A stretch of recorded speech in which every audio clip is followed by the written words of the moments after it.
mes amours. Vous allez bien? Oui? Très bien.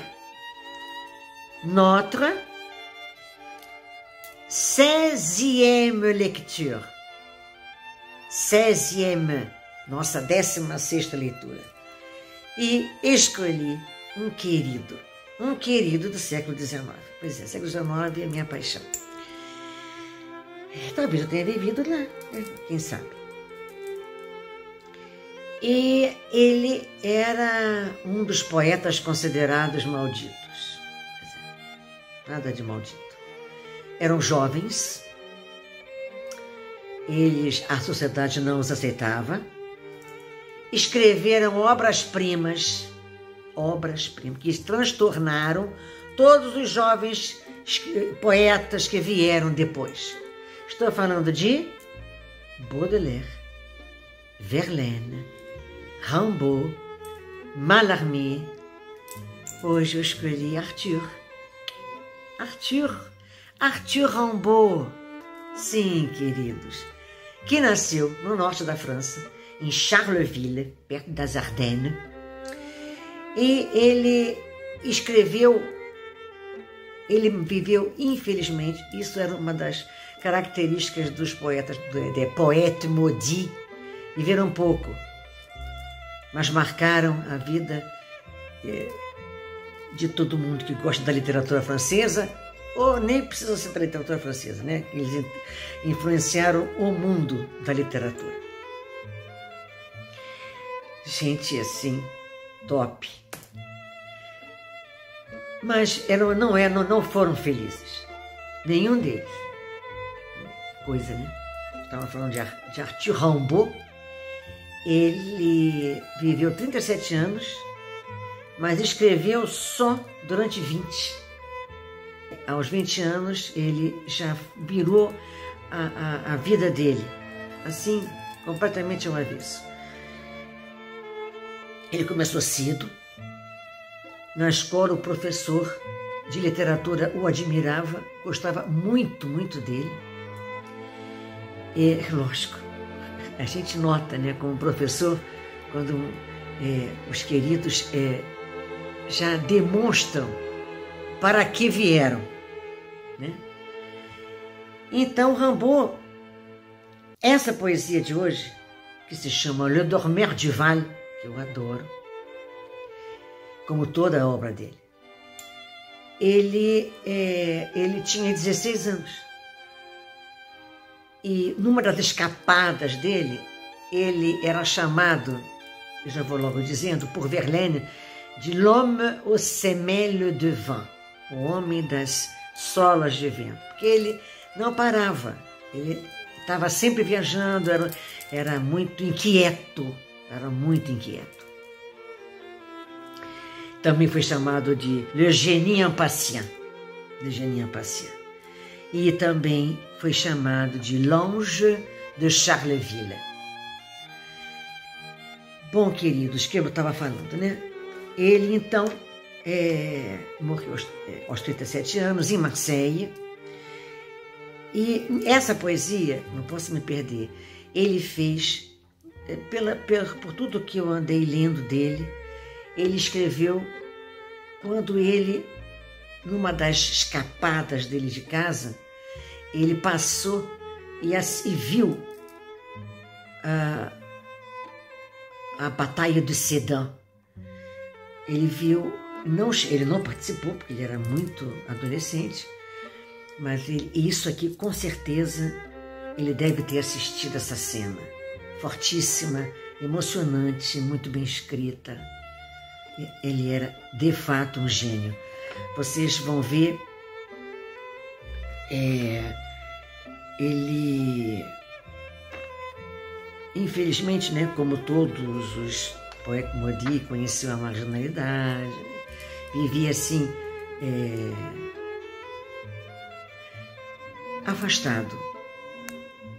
Eles não eram bem aceitos, essa era a verdade. Imagina, Rimbaud não ser bem aceito, um gênio. Vamos lá? Le Dormeur du Val. C'est un trou de verdure où chante une rivière. accrochant follement aux herbes des haillons d'argent, où le soleil de la montagne fière luit. C'est un petit val qui mousse de rayons. Un soldat jeune, bouche ouverte, tête nue, et la nuque baignant dans le frais cresson bleu, dort. Il est étendu dans l'herbe sous la nue, pâle dans son lit vert où la lumière pleut. Les pieds dans les glaïeuls, il dort, souriant comme sourirait un enfant malade. Il fait en somme. Nature, berce-le chaudement, il a froid. Les parfums ne font pas frissonner sa narine. Il dort dans le soleil, la main sur sa poitrine. Tranquille, il a 2 trous rouges au côté droit. Essa poesia foi escrita em 1870. Nessa época, foi o ano em que, o último ano de Napoleão III, a França perdeu a guerra, os franceses contra os prussianos, e pela data a gente vê, né, que ele com certeza passou e viu. Esse soneto é assim, eu me repito, para dizer obra-prima, vou dizer em francês, fica mais chique. Chef-d'œuvre. Então, Le Dormeur du Val, Ângela, o que quer dizer? Le Dormeur, aquele que dorme. Eu não vou dizer, como é que a gente vai dizer para tu? Dorminhoco, não é? Não é? Dorminhoco, inclusive é pejorativo, né? Quando a gente diz que alguém é dorminhoco, não pega bem. Então vamos colocar aquele que dormia no vale. Le Dormeur du Val. É uma clareira, un trou de verdure. Ao pé da letra, um buraco de verdura. Não vamos traduzir assim. É uma clareira. Où chante une rivière, onde o rio canta. Accrochant follement, agarrando loucamente, de haillons d'argent, trapos de prata, aux herbes, na relva, no capim. Então o rio, quando passa, prestem atenção nessa figura que é linda. O rio, quando passa, ele vai salpicando as plantas que estão lá, ribeirinhas, né? Então vai deixando trapos de prata que brilham ao sol. Não é lindo isso? Só um gênio mesmo. Então, des haillons d'argent, trapos de prata. Où le soleil, onde o sol, de la montagne fière, da montanha orgulhosa, da montanha que se impõe, lui, o sol brilha. Aí ele diz onde é que nós estamos. C'est un petit val, um pequeno vale, um valezinho, que mousse de rayons, que espuma raios. Então, está iluminado, né? Está um dia lindo. Agora vamos ver o personagem. Un soldat jeune, um soldado jovem. Temos falado tanto em soldado ultimamente, né? Infelizmente. Rússia, Ucrânia, Israel, palestinos. Um soldado jovem, isso é doloroso. Bouche ouverte, está com a boca aberta. Tête nue, a cabeça descoberta. Et la nuque, é a nuca, baignant dans le frais cresson bleu, banhando no fresco agrião azul. Esse azul aí vai por conta do simbolismo da época, que são, aliás, me esqueci de dizer, todos os poetas malditos eram simbolistas. Então, esse soldado dorme. Il est étendu dans l'herbe, ele está estendido na relva, sous la nuit, sob a nuvem. Pâle, ele está pálido. Dans son lit vert, na sua cama verde, ele está deitado numa relva. Où la lumière pleut, a luz chove. Podemos dizer que a luz chora. Les pieds dans les glaïeuls, os pés desse soldado estão nessa flor linda, que em português se chama palma de Santa Rita, coloridíssimas, lindas. Então, os pés estão nessas flores. Ele dorme. Sorrindo como sorriria uma criança doente. Ele fait un somme. Ele faz um sono. Ele está cochilando, está dormindo. Natureza, nature, berce-le chaudement. Embale-o calorosamente. Il a froid. Ele sente frio. Les parfums, os perfumes, ne font pas frissonner sa narine. Os perfumes não fazem arrepiar a sua narina. A sua narina não reage aos perfumes. Ele dorme no sol. Il dort au soleil, dans le soleil. La main, a mão no peito. La main sur sa poitrine, tranquille. O peito dele está tranquilo. Ele não respira. E termina da maneira mais triste possível. Il a deux trous rouges. Ele tem 2 buracos vermelhos do lado direito. Reparem que como é feito isso, né? Você começa do vale, começamos com um trou de verdure e terminamos com 2 trous rouges. Um trágico, muito trágico.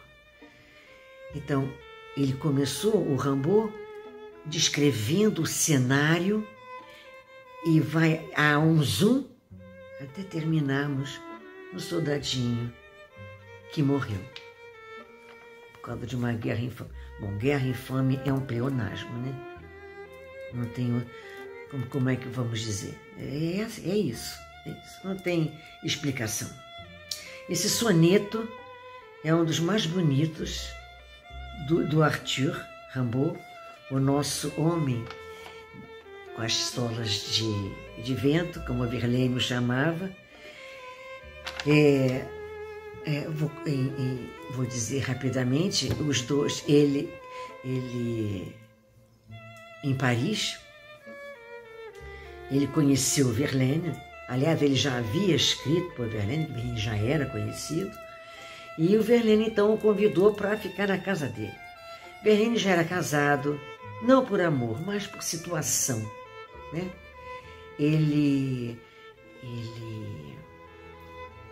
A mulher era rica, ele já tinha um filhinho, o casamento ia mais ou menos, e a mulher dele não gostou nada do Rimbaud vir para a casa deles.